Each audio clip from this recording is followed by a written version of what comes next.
So welcome back to Chiropractic Patient Education. Again, I'm Dr. Paul. Open 77 offices in 20 states. This was the patient education formula we use. It routinely and commonly will do several things. One, it'll increase your business over $100,000 in 90 days just by decreasing the amount of people that drop out.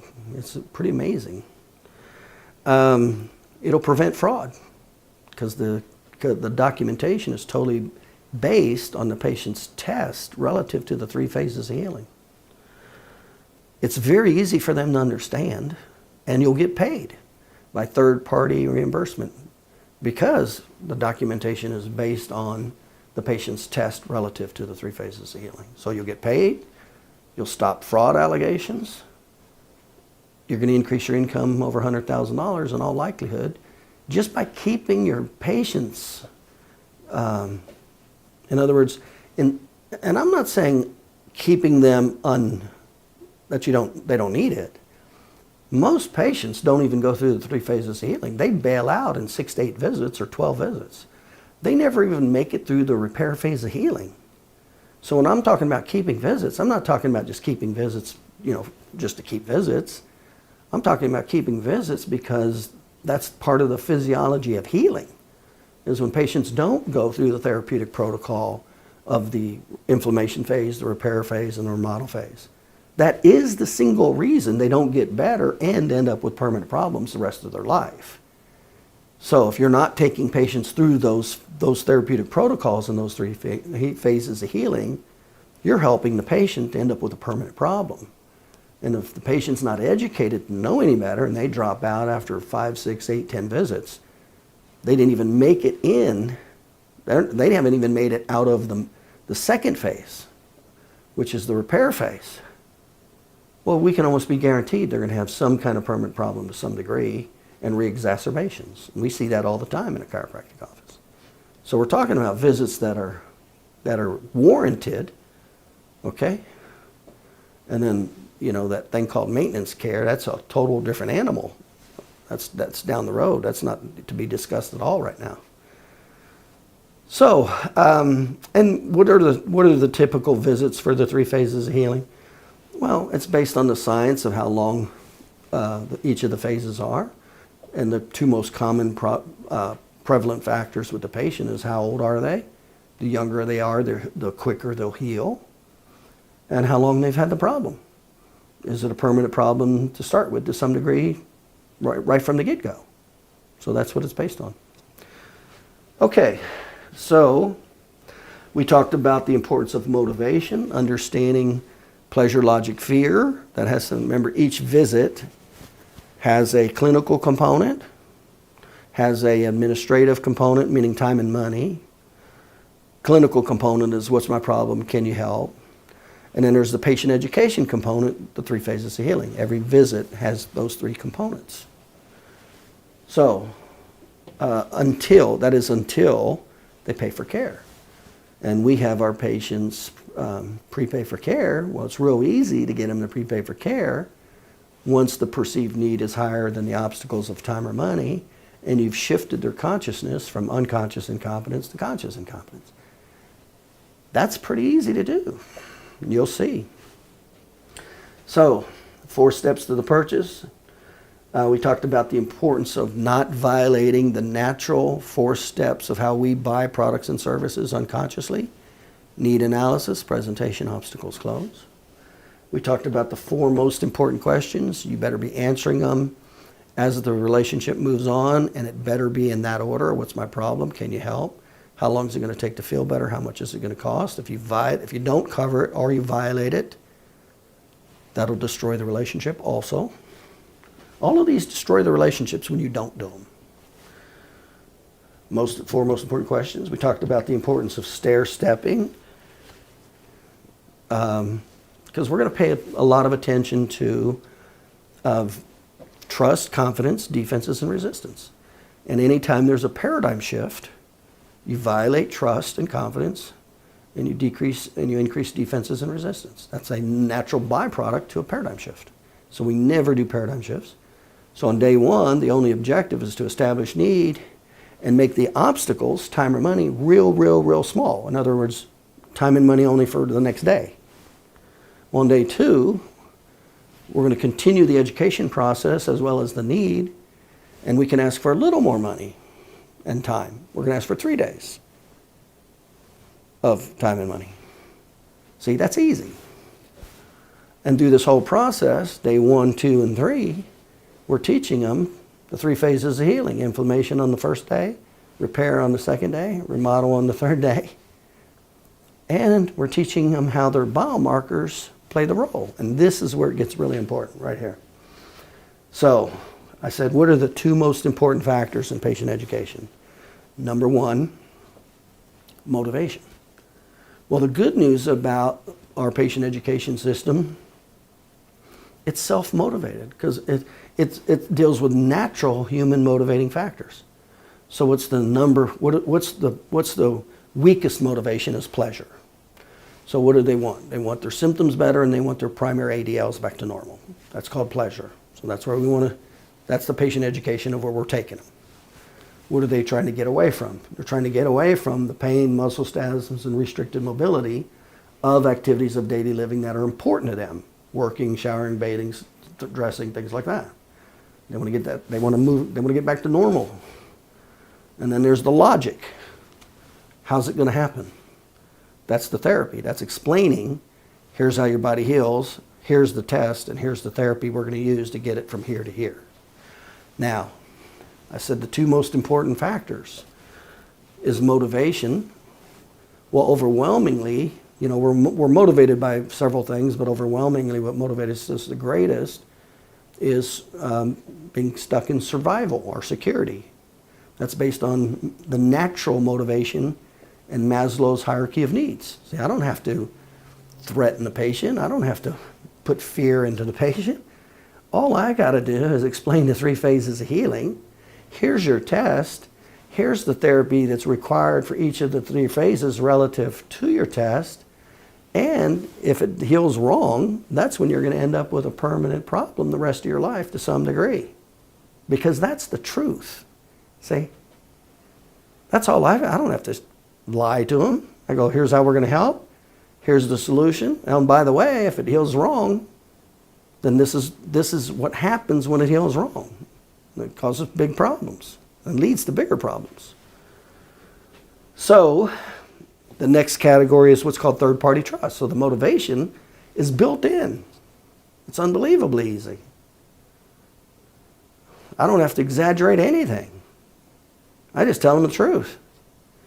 That has the built-in motivators. Number 2, third-party trust. The care cannot be based on you, what you say, the chiropractor. And here's the sad reason, is chiropractors only have a 67% negative name recognition. So that's why it can't be based on you, because they don't trust you or don't trust you as much. Let's face it, the number 1 trusted healthcare profession is the pharmacist. Very high trusted. Same with their neurosurgeon. Neurosurgeon says something, people, you know, that's like God talking. Not that way with chiropractors. So because of that, you never want it to be based on what you say, because there's already a lack of trust to begin with. So what do? It's based on the patient's test. It's not based on me. I never want the care to be based on what I say, ever. Because if they don't trust me, they can fire me, but they can never fire their test. They can never fire the 3 phases of healing. Those are facts. So I want the patient to understand the 3 phases of healing because it has built-in motivation of pleasure, logic, fear. And then I'm going to tie it to, oh, by the way, these are the tests that are going to determine if you get back to 100%, or if you end up with a permanent, how quick, whether you get back to 100%, how fast you're getting back, and whether or not you ultimately end up with a permanent problem the rest of your life to some degree. That's what these tests do. It's self-motivating. And it's about them. It's not about me pushing my profession on them. It's all about them. And they can't fire me for that because the 3 phases of healing are the truth. Their tests are the truth. It is what it is. And then we make it affordable. So But that is the absolute most important part of patient education, is to get the patient to see that it's not based on your opinion. It's not based on you at all. How they're going to heal is this third-party thing over here, that no matter who they go to, no matter what provider they go to or don't go to, this is how they're going to heal with this particular problem. That's very important. And then having them understand that it's their tests that are going to determine how well they're healing. If they're getting better, worse, staying the same, or do they ultimately end up with this being a permanent problem to some degree. And that's called the re-exams. That's how we know if the patient's getting better, worse, staying the same. So that's the two single most important factors of patient education. That they totally understand it's third-party trust with the 3 phases of healing in a very simplistic way. And these are the tests. And it has built-in motivation. I'm going to show the pleasure. This is how I'm going to get you back to your symptom-free and back to you can do your ADLs. This is the logic. This is the therapies that are going to do it. And oh, by the way, here's the fear. Here's the highest motivation there is. If it doesn't, then and it heals wrong, this is what's likely, a permanent problem to some degree the rest of your life. That's how it works. It's a very natural motivator. It's very easy to see. It's based on them. Now I'm only dealing with the formula. What's the formula that gets patients to stay or not? Is their perceived need, and what's the formula of everything that we buy? Is our perceived need greater than our obstacles of time or money? I said the formula is actually need is equal to time or money divided by trust. Those are the 4 most important factors. By the way, what's naturally happened with trust 4 visits later when I'm going to ask for more time or money? I've got way more trust. The defense and resistances are way lower on the 4th contact versus the first one, or especially day 2. And there's way more value. We've taken them from a consumer mindset that thinks if I feel better, I'm normal. We've shifted that to, wait a minute, that's only one of the tests. We have a series of tests that determine whether you're going to get better, worse, stay the same, or end up with a permanent problem. And symptoms are one of several. And then there's 3 phases of healing to go through. Each phase of healing requires a different therapeutic protocol to get that anatomy back to normal or as much as their body will allow. That's the formula. So every day that formula is shifting. So when they started, the amount of time and money they wanted to spend was very, very low relative to their need. Then day 2, it shifts. When we start communicating with them all of these factors, the perceived need starts going up. So the amount of time or money that they're willing to spend goes up. In other words, it doesn't get to be a problem as much. Well, that's what happens on day 2. Well, on day 3, the same thing. The perceived need goes up. Their consciousness is shifting from symptom-based only to the 3 phases of healing. It's going from unconscious incompetence to conscious competence, conscious incompetence. So it's shifting. Now they understand how the body heals, what their tests are relative to healing, what happens in the 3 phases of healing on a very simplistic level. We make it unbelievably simple because you have to.